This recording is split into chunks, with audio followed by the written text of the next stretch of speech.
What's up, guys? Good morning. Good morning. It is Monday. So I think once that Colorado State kid hit that three-pointer that was in the air forever, the high arcing three, I think most people, I don't know, myself, I was like, man, just not meant to be this year. Just a tough year.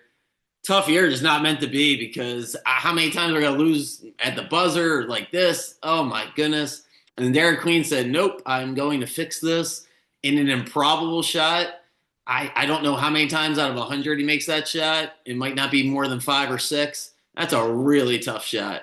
He held himself in the air for an extra, like, split second to be able to avoid getting a shot blocked and to be able to get the right angle so you can have the soft touch off the glass. Not only is that an NBA shot, there's only a handful of people that can make that shot. That was incredible. That was just, there's no words for it. Unbelievable. Unbelievable. Derik Queen, and it wasn't his best day. He shined with hitting the two 3-pointers, but yeah, man, he's just a gamer because to make that shot, I think that propels his career. There's certain moments that you need if you're going to be a big time player that you can look back on. And for Derik Queen headed to the NBA next year, that was his moment. Unbelievable. So that's super exciting because it was about to be one of those shake your head and great season, just not meant to be because Colorado State just would not go away. They're so fundamentally sound. And like I said, that 3-pointer was just perfect. It's a perfect pass, perfect shot. But Maryland was just a little bit better yesterday. Oh boy, what else did I want to talk about in that game? Miguel, huge spurt for Miguel. About 11 minutes, I think, or so left in the game. He had a 5-0 run himself, a three and a steal. He was fantastic. Reese made his two free throws to give us that lead down the stretch. Called was like a little pick and roll, and then he got bumped. Made his two free throws before Colorado State hit the three. Just great. Gillespie, well, not his best game, but he made the right plays at the end of the game, got the ball where it needed to go. Rodney Rice continues to be my favorite player. Just clutch shot making. Maryland rolls. They only got a handful of minutes from the bench, but it was too tight of a game. Colorado State, I mean, they've won, was that 11 games in a row at that point? They were going to be really hard to beat. Maryland got it done. So awesome win. Awesome, awesome, awesome. One other thing on Derik Queen that I thought was really cool and telling about his characters on the post game. He made the comment about Baltimore, which was pretty cool. But he also mentioned how he just really didn't want to lose for his seniors. Mentioned Julian and Selton and Jordan, and I don't know, a lot of perspective for Derik Queen. Now we get off for 5 days before we have to play Florida. Florida didn't look great against UConn. They're beatable. Florida, I mean, Clayton, that kid Clayton is fantastic. I said earlier in the year how much I liked Florida's backcourt before Tennessee basically shut them out in that game in Tennessee. But Florida's backcourt, yeah, they just incredible shot making. Clayton beat UConn yesterday. I don't say he beat him by himself, but woo, big shots. So Florida and Maryland's going to be the matchup. I'll say this: if Florida would have beat UConn by 15, 20 points and kind of rolled them, it might have made Maryland feel a little anxious going into the game as far as the invincibility of Florida. They just won the SEC championship. They just keep beating the crap out of everybody. The fact that UConn had them on the ropes like that should give Maryland a lot of confidence. The big guy on Florida, I'm forgetting his name right now, big strong guy. He's going to be the key. We got to get him in foul trouble. If Queen and Reese can get him in foul trouble, uh, Maryland might have that advantage inside, and we'll see. Florida's guards are fantastic. It'll be the best guards Maryland's face. The Big Ten doesn't feature the same type of guard play that the SEC does, but Michigan State's got a lot of great guards, and Maryland held them to 58 points in that game down in College Park. So they're definitely going to be a live dog for sure. We'll do a bigger breakdown as we get closer. But touching on a couple other things, stay right there with the Florida UConn game. Yeah, I want to like Dan Hurley, but he's impossible to like because you can't blame the refs after a game. Just so bad. It's so weak. Maybe in the NBA when you're professionals, I don't know, but college, you're still a role model. I just absolutely hate the excuse, the victim culture. What did he say? Is he's running out of the out of the tunnel telling the Baylor team that they hope the refs don't screw them over, and it's just weak. It's just so weak. I can't stand it.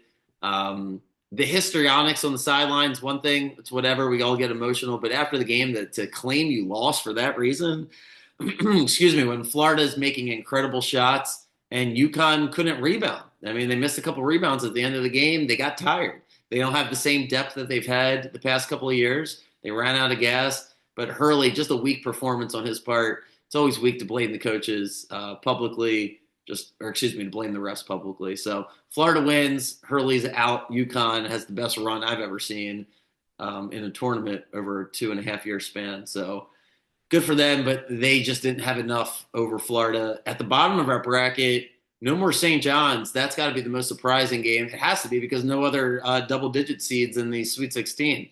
Arkansas beats St. John's. Rick Pitino beats St. John's.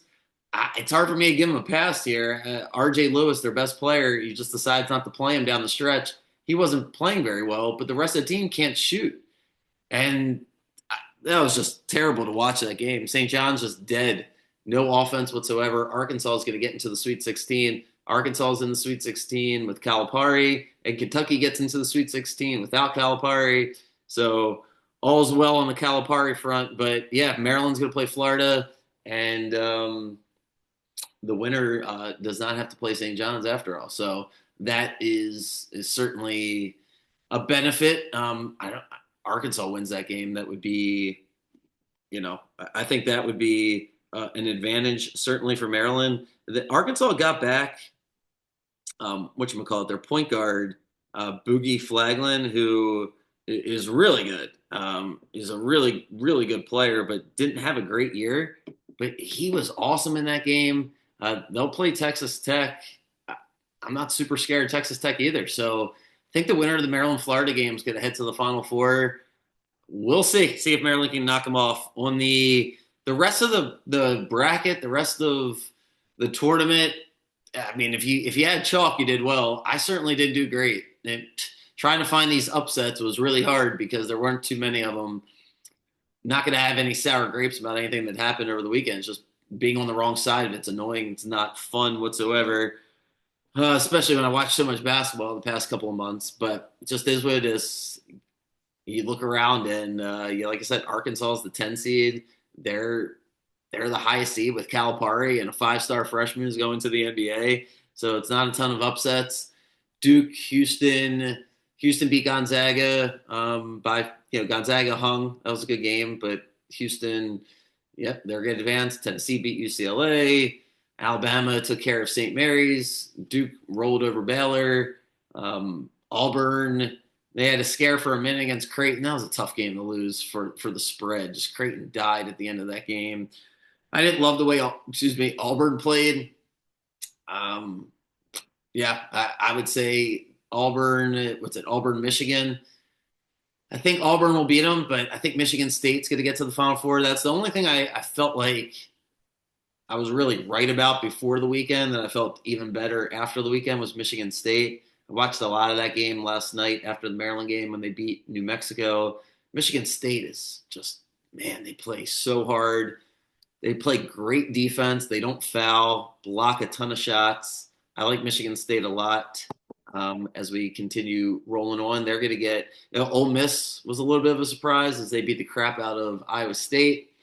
Arizona looked pretty good, and they beat Oregon. So, yeah, we can go through all these games and talk about it, but there's just not like this hot story to talk about. It's a little underwhelming from that perspective. And, yeah, if you're trying to find these big dogs to cover, you were not looking great. So that's what happened to me. Is what it is. Hopefully I'll get the rest of this tournament right. But I want to break down everything when we get to Thursday and Friday for the tournament. But baseball's starting, so I'm super excited about that. The Orioles season begins in Toronto. We head to Canada to face the Blue Jays in Santander. We're going to throw Eflin out there on Thursday and then Morton on Friday. I think Kramer will pitch on Saturday. Who knows? Kramer and Sagano Saturday and Sunday. And then Povich will get the home opener. So they already decided on that. They got to decide on Bowman or Baker for the last spot in the bullpen. as we have a bunch of moving parts back there with guys on the injured list like Wells and Bradish. And they just signed Kyle Gibson. Eventually, he'll be on the roster. Still got Trevor Rogers down there who's hurt. Try to figure out how to get him up there. But for now, it looks like the bullpen is pretty much settled with the Bowman slash and Grayson, by the way. But yeah, Bowman and Baker. I'm going to vote Bowman. I like Baker's story. I like Baker's energy. I like Baker's attitude. I just don't really like Baker throwing the baseball in the seventh or eighth inning of a close game. I like Bowman, so I go with him. But that's the thing I'm most pessimistic about is the bullpen. I really hope I'm wrong. Hope that they ironed out some kinks in some of the new guys they brought in, and Elias knows better than me because I would have kept Coulomb and Webb, but he wanted to go with Dominguez and Soto. So here we are. Kittredge was the other guy. He'll be back at some point. So they'll have some arms. They certainly have some depth. My opinion with the Orioles is let's just get to the All-Star break in contention, and then we can package up some deals and make a push. It's a really tough April.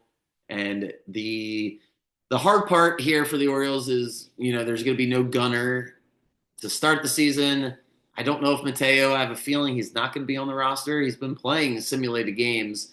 I just don't think he's going to be ready. And most likely that'll be Soto, who is forever being transactioned in the Orioles organization. I think he's going to end up getting the last roster spot in the infield. And then they'll just start Arias, until Gunner's ready. Hopefully he'll be ready soon. And I imagine that's what they'll do. Just let Jackson play short let Jackson play second and just stick Arias at the shortstop spot. But if they don't want to do that, they can let Jackson play short and Arias play second. Hyde hasn't really given us an indication on what he's going to do, so we shall see. The outfield, I have a feeling Loreno's going to be on the team. I know he hasn't been hitting the ball very well, but they did give him the $4 million. Dylan Carlson feels like he's going to head down to AAA, but could be reversed. They'll make that announcement here in the next day. They play the Nationals today as the last day of spring training for them, and then here we go. So, the Gunner situation, my overall take with the Orioles and with Gunner is you can't win the World Series in April and May, and the Orioles certainly are not in the best, state of mind coming off these two playoff losses. Now no Corbin Burns, no Santander, now no Gunner. Not the most positive atmosphere, whereas the past couple of years it was a very happy-go-lucky, excited to see the prospects. This is more of time to grow up, and especially the guys that will be starting the season, Jackson and Kjerstad and Kowser and Westberg and Adley. Without Gunner, can they produce a winning record for the Orioles? Then Gunner comes back, and then maybe this is the year for them to pop. They can make an acquisition at the deadline to push it to the World Series. That's the positive side. The negative side is they made all these changes to the coaching staff except to Brandon Hyde. They doubled down on the bullpen guys that weren't great last year. They didn't sign anybody of too much significance, and there's regression possibly, and the Orioles don't make the playoffs. So, you can really argue either side if you really want to. From a fan perspective and trying to enjoy the Orioles season, I don't want to make too many predictions. I just think too many things up in the air right this second. I think the Orioles are going to be around 500 going into the All-Star break. I hope I'm wrong. I hope they're more like 10 games over 500, but I got them 2-3 games around 500, hopefully on the right side of it. And maybe the American League East kind of eats himself up. I think the Red Sox will be a lot better this year. I don't know what to make of the Rays, but I think the Blue Jays and the Red Sox will be a lot better, and the Yankees will be a little bit worse. Seems to be conventional wisdom. So we'll see. But excited to cover the Orioles. I will let you guys know what I'm going to do with baseball bets here in the next couple of days as I make a final decision on that. And, let's roll. Let's roll into the Sweet 16. I will pop back on here in the next couple of days. Get ready for all these games. Break down each game and go through it. Good luck. Hopefully your bracket. Yeah, mine's not great. Not great. All right. Have a good day, guys. See ya.